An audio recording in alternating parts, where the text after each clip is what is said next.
Salam saudara-saudariku yang dikasihi oleh Tuhan Yesus Kristus.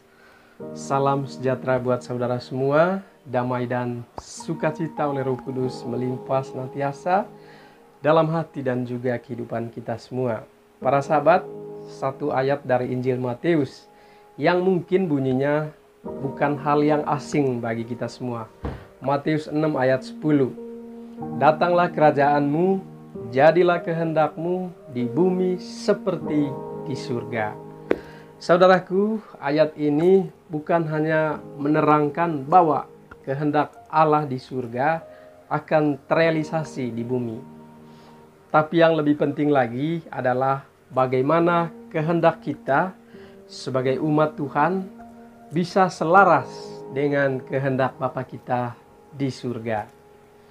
Ketika Anda dan saya mengaku percaya kepada Kristus, maka pada saat itulah kita harus siap untuk terpisah dengan dunia.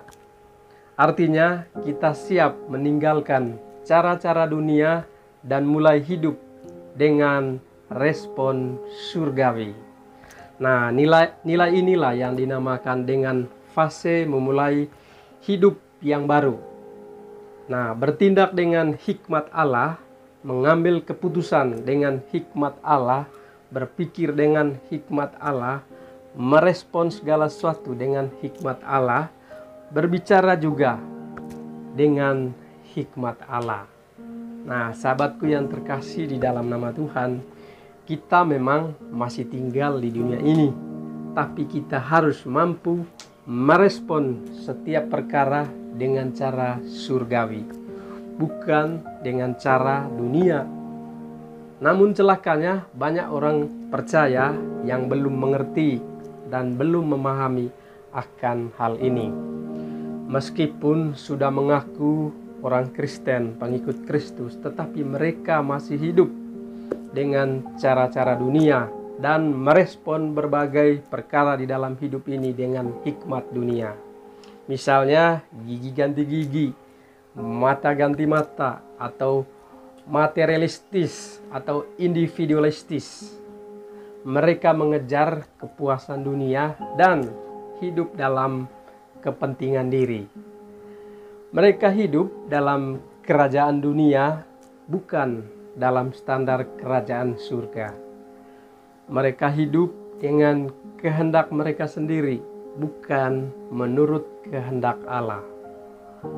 Dan mereka hidup dengan hikmat dunia, bukan dengan hikmat surga. Mereka seperti lalang di tengah-tengah gandum. Ketika datang sang penuai, gandum akan dikumpulkan, tetapi lalang akan dibakar. Wow, sahabat Kristus datang dari surga yang damai dengan membawa nilai-nilai surgawi. Kristus membawa nilai-nilai surga datang ke dalam dunia ini, membawa kita damai sejahtera surgawi supaya tercipta di bumi ini. Nah, Anda dan saya adalah domba yang setia, bukan kambing yang bodoh atau serigala yang buas. Di dalam Kristus, Anda dan saya adalah utusan surgawi yang terpilih untuk mewujudkan salam atau damai sejahtera Allah di dalam dunia ini. Jadi saudaraku, Kristen adalah jalan hidup, bukan sekedar kartu identitas diri kita. Orang Kristen harus hidup dengan cara surga, bukan dengan cara dunia. Dan tetaplah kita berpegang teguh kepada identitas kita sebagai garam dan sebagai terang dunia di bumi ini. Demikian untuk video singkat hari ini, agar datanglah kerajaanmu, jadilah di surga, jadilah di bumi seperti di surga.